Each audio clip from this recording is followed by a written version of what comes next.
Good morning, my name is Rose Craig Tyler, and I'm a first-year master's student studying wind band conducting at the University of Minnesota. And my name is David Carrillo. I'm a first-year doctoral student studying orchestra conducting at the same institution. This morning we will be looking at the first cantata of Bach's Christmas Oratorio. Before we dive into part one of the Christmas Oratorio, it's important to note that J.S. Bach wrote both sacred and secular works. His sacred works include 5 passions, 3 of which unfortunately were lost, but 2 survived and are performed today, the St. Matthew's Passion and St. John's Passion. In addition to the passions, J.S. Bach wrote 3 oratorios that were sacred throughout the Christian year. The Easter Oratorio was the first to be written and is comparatively short to the Christmas Oratorio. The Christmas Oratorio was his second oratorio, written between 1734 and 1735. And finally, the Ascension Oratorio, which was written in 1735. Now, the Christmas Oratorio consists of 6 parts or cantatas. Although each part of the oratorio is its own cantata, they function together as a complete work. Cantatas 1, 3, and 6 are all in the triumphant bright key of D major due to the use of trumpets. Contrastingly, parts 2, 4, and 5 are primarily in the keys of G, F, and A respectively, and are not scored for trumpets, but rather utilize the other instruments of the orchestra more prevalently. We'll learn a bit more about the instrumentation later on in the presentation. Each cantata was written for a specific day of the Christmas season. The first cantata was and is performed on Christmas Day, December 25th, announcing the birth of Christ. The second and third cantatas correlate with the following 2 days, December 26th and December 27th.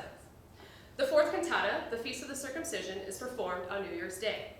As it is titled, the fifth cantata is for the Sunday after the New Year, and finally the sixth cantata is performed on Epiphany Sunday, January 6th. The time from December 25th to January 6th is known as the 12 Days of Christmas. And for the 12 Days of Christmas, Bach gave us 6 cantatas.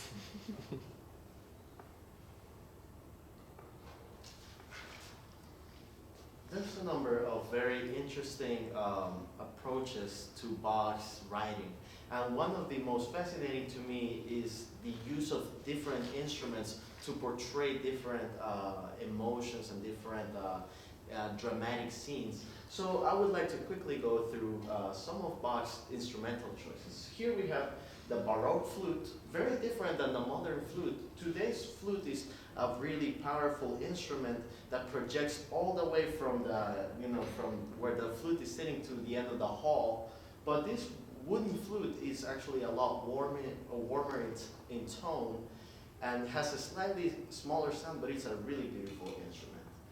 Then we have the wonderful trumpet that is one of Bach's go-to instruments. And Bach actually was friends with one of the most virtuosic trumpet players back in the day, Gottfried Reiche. And this player, similar to how Beethoven had a bass player friend that also was incredibly virtuosic, was capable of playing really difficult passages. Now, modern trumpets have the valve mechanism to change notes, but back then they didn't have that. So you had to change pitches with your mouth, which is incredibly difficult. And if you see any natural trumpet player using their instrument, you will see their face of concentration the entire time. So it's a very incredible instrument. Then, of course, we have the violin, which back then used not steel core strings like today, but back then they used gut strings, which it has a more mellow, warmer sound to it, a little smaller. And the Baroque bows, as you can see, are smaller than the modern bows and use less hairs. Then we have another very soloistic instrument, the oboe, which back then looked like this. On the left side, you see just the oboe, but on the right side, you see this slightly larger bell. This is the oboe de amore. Oboe de amore means oboe of love. It was one of Bach's favorite instruments. Then we have our trusty friend the bassoon that always plays the continuo lines.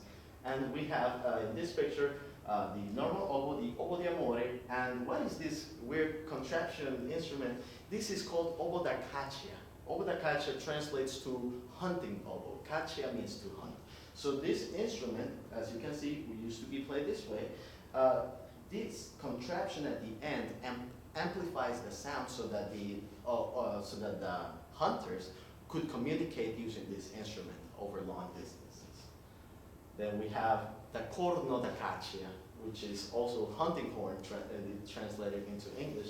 As you can see, there are many, many, many valves. Now, Bach uses this horn in different ways throughout his career, but it's really important to remember that each valve contains essentially a different key signature. So, for example, the fourth part of the Christmas Oratorio uses this horn in G. So maybe he would use, for example, this valve. But if he wanted to change the keys, the horn player would have to go and change into another valve just to play a different set of notes. Then we have our we have the timpani. Oh, such a great instrument.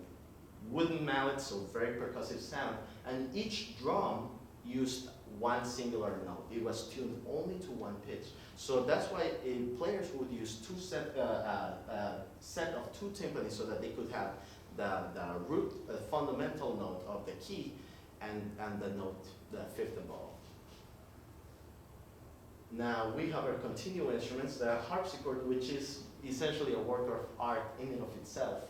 And of course the different cello family, you see the contrabass and the different Baroque low string instruments.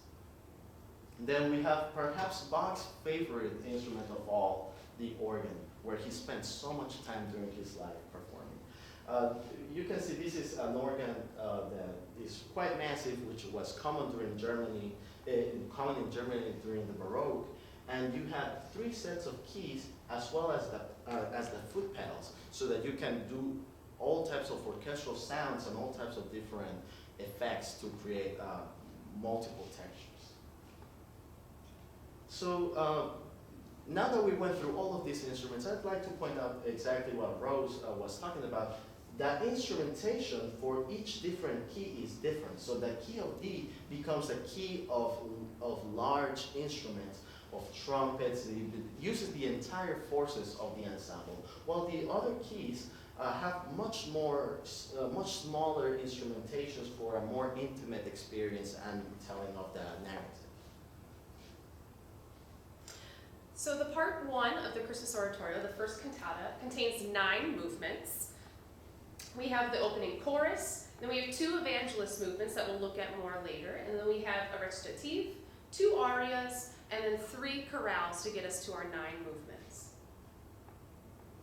We're about to listen to the opening movement of this first part of the Christmas Oratorio, which comes, if you can imagine yourself coming from the time of Advent, where it's about preparing yourself for the coming of Christ, to the complete joyous celebration of this Christmas Oratorio. This is where the timpani comes in.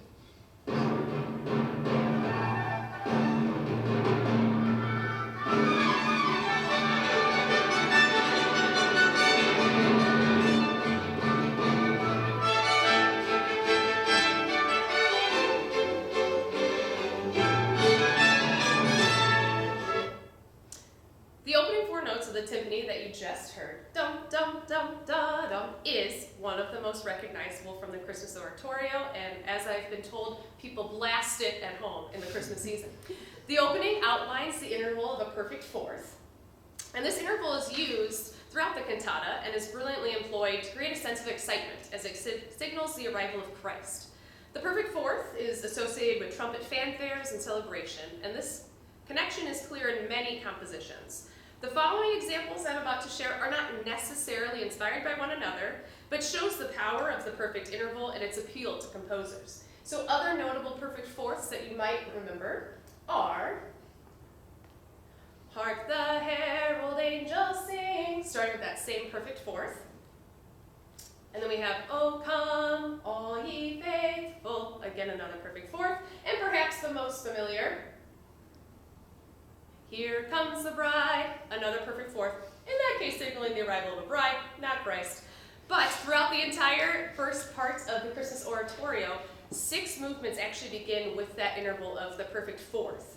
And it's a signal of Christ's arrival, and it's employed by Bach brilliantly throughout the entire first part.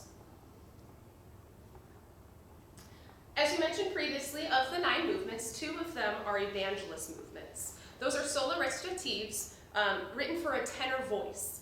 The evangelist provides the narration for the cantata and sings texts directly taken from the four Gospels. The text in movement 2 comes from the book of Luke, chapter 2, and it only has verses 2 through 6. Verse 7 actually is what is used in the 6th movement of the cantata for the second evangelist movement. Another type of solo movement in the cantata is an aria, and there are two arias found in the first cantata of the Christmas Oratorio, one written for alto voice and one for bass voice.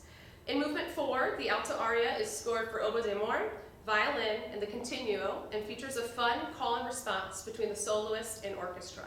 There's repetition within the text as one prepares for the arrival of Jesus with excitement and devotion. In the audio example, you will hear the lively introduction from the orchestra, followed by the alto's entrance. In a way, the call and response between the soloist and orchestra highlights the sense of preparation as the orchestra prepares the soloist to respond in the same pitch and rhythms.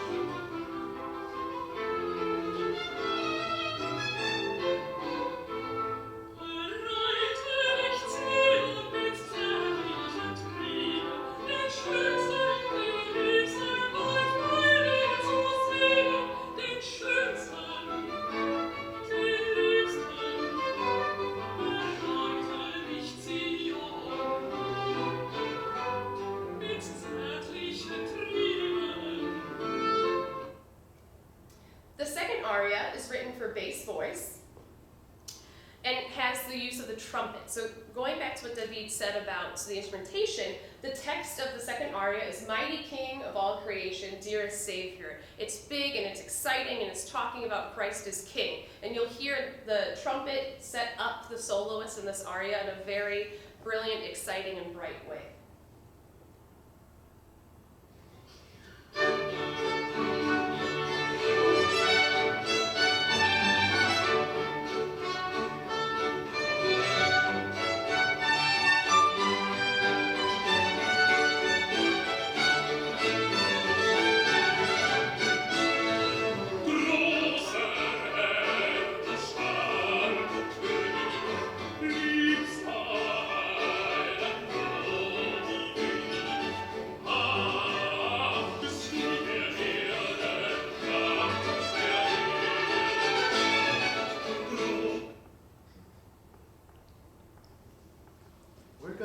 Also discuss something that is fascinating, perhaps to me one of the most fascinating aspects of the entire Christmas oratorio, and that is that the chorale, which is essentially a four-part realization, most commonly, of known hymns to the congregation during Bach's time. These are moments where the chorus sings text that really reflects inwardsly what is happening in the entire story. So these chorales were tunes that the people during Bach's time would know, and therefore could actually have the option of singing along. And that's part of the reason why these are usually sung at a slower tempo. Now, the first opportunity that Bach has to present a chorale, he actually doesn't necessarily use a chorale that's, he doesn't just use any plain chorale. He uses what is known as a passion chorale. This chorale comes from the St. Matthew Passion in particular, and the St. Matthew Passion is a work that dives into the entire journey of Christ going through death and defeating death and bringing salvation to the believers. And it's fascinating. Why would Bach use, a reference towards the death of Christ? Lutheran theological thought of the 1600s was that the birth of Christ, the journey of Christ to become king, the death of Christ as a sacrificial lamb, and the resurrection are all interlinked events, and that we cannot celebrate one without celebrating the other. That was the thought at the time. So it's one of those things that the text suggests a preparation for the believer of what is about to come, and makes the musical reference of the Passion of Christ. So we're going to listen to a little bit of this chorale. And as you'll hear, there's a lot of chromatic writing, and there's beautiful sustained notes at the end of each phrase, which really furthers a sense of reflection and longing in the chorale. Again, this was a time for the congregation to reflect on what's happened prior to the chorale within the cantata.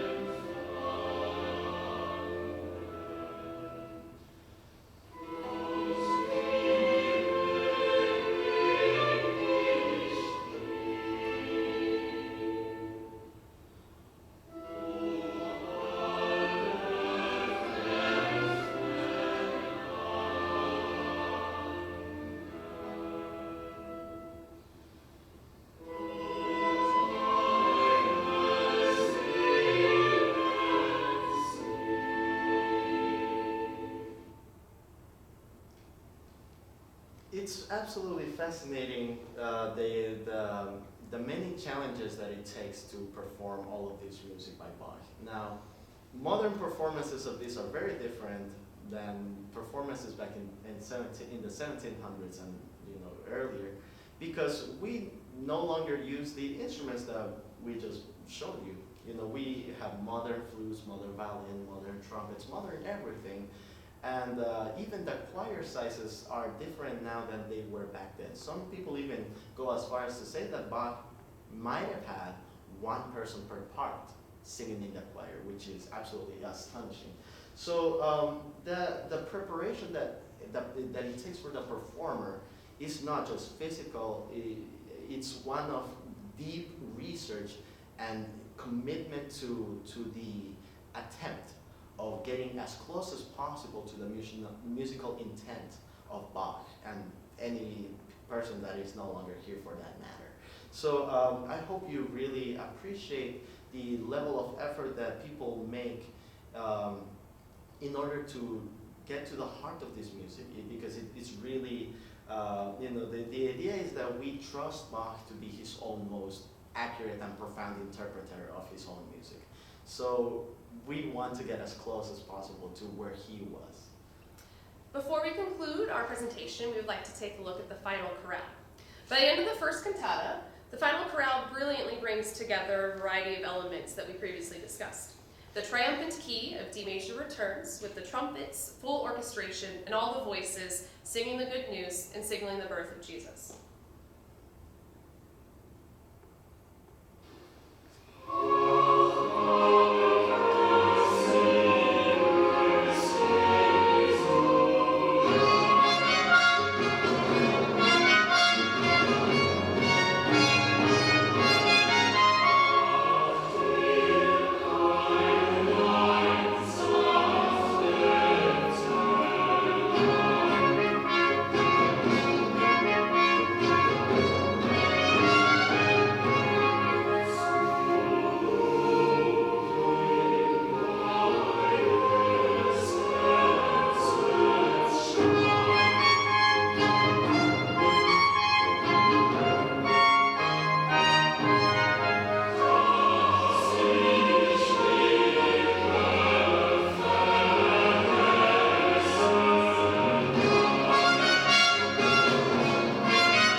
First day of Christmas is concluded and Christ has arrived.